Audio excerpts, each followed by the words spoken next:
द्वितीय आंग्ल मैसूर युद्ध का कारण क्या रहा? तो आप कहेंगे जो अंग्रेज थे उन्होंने माहे पर कब्जा कर लिया था भैया, फ्रांसीसियों के अधीन था और मैसूर साम्राज्य में था, तो इसीलिए चैलेंज बने। तो मैसूर ने उस चैलेंज को एक्सेप्ट किया और सेकंड एंग्लो मैसूर वॉर शुरू हुआ।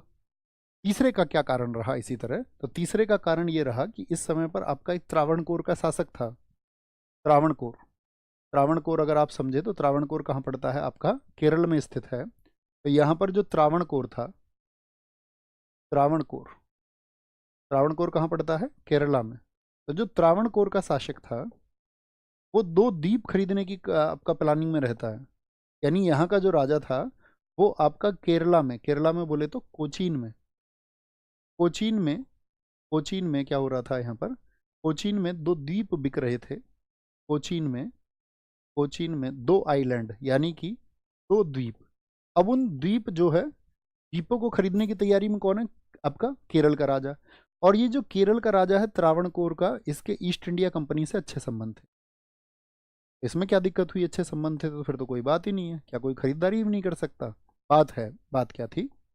इसके अगर ईस्ट इंडिया कंपनी से अच्छे संबंध थे तो ये जो कोचीन के दोनों द्वीप थे, ये कोचीन, ये थे आपका मैसूर की सीमा में, मैसूर की सीमा में। तो मुझे बताएं, अगर ये द्वीपों की खरीदारी हो जाती तो क्या अंग्रेज प्रभावित नहीं करते भविष्य में, हाँ या ना? तो आप कहेंगे मैसूर की सीमा में स्थित थे, मैसूर की सीमा में ये स्थित थे।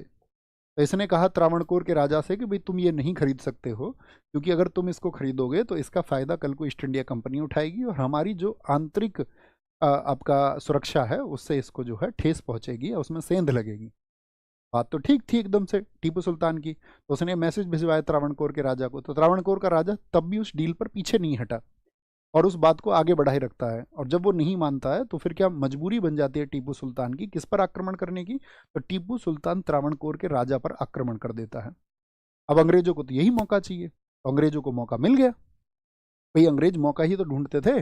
अंग्रेजों को क्या था कि भाई कहीं भी वॉर हो तो उनको अपना जो टांग फंसाना था, तो उनको ये मौका मिल गया कि भाई ठीक है हमको वॉर करना है। और अंग्रेजों ने क्या किया इस समय पर? आपका किसका साथ दिया? त्रावणकोर का शासक का साथ दिया इसी को। यानी कि अब कौन भिड़ गए आपस में? अंग्रेज और मैसूर फिर से एक दूसरे के सामने आ गए। कॉन्सेप्ट क्लियर है? बताएं, बात क्लियर है? आप कहेंगे हाँ जी। तो इसमें क्या हुआ तीसरे आंग्ल मैसूर युद्ध में? एक तरफ तो टीपू सुल्तान हो गया, टीपू सुल्तान हो गया, और टीपू